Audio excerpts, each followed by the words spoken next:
மனைவி மீது மண்ணெண்ணெய் ஊற்றி தீ வைத்து எரித்த வழக்கில் கணவன் மற்றும் கணவனின் தாய் தந்தை உட்பட மூவருக்கும் ஆயுள் தண்டனை விதித்தது தேனி மகிளா நீதிமன்றம். தேனி மாவட்டம் பெரியகுளம் அருகே உள்ள பொம்மிநாயக்கன்பட்டியை சேர்ந்த மலைச்சாமி மற்றும் சங்கீதா தம்பதியினர் 2 பெண் குழந்தைகள், 1 ஆண் குழந்தை என 3 குழந்தைகளுடன் வாழ்ந்து வந்துள்ளனர்.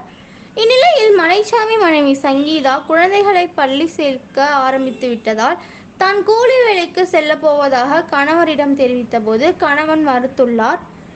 இதனால் தொடர்ந்து கணவன் மனைவிக்கு இடையே கருத்து வேறுபாடு ஏற்படவே மலைச்சாமி மனைவி சங்கீதாவை சந்தேகப்பட்டு தொடர்ந்து மது போதையில் சண்டையிட்டு வந்ததாகவும், எனவே கடந்த 4/12/2018 மது போதையில் வந்த கணவன் மலைச்சாமி அவரது மனைவி சங்கீதாவை சந்தேகப்பட்டு சண்டையிட்டு அடித்து துன்புறுத்தி மலைச்சாமியின் தந்தை வீட்டிற்கு இழுத்து சென்று தந்தை ராமன் மற்றும் தாய் செல்வம் ஆகிய மூவரும் சேர்ந்து சங்கீதாவை தாக்கியுள்ளனர்.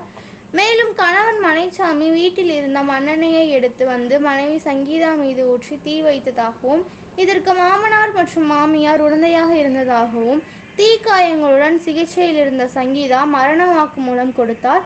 அதன் அடிப்படையில் கணவன் மற்றும் கணவனின் தாய் தந்தை ஆகிய மூவர் மீதும் ஜெயமங்கலம் காவல் நிலையத்தில் கொலை வழக்கு பதிவு செய்யப்பட்டுள்ளது.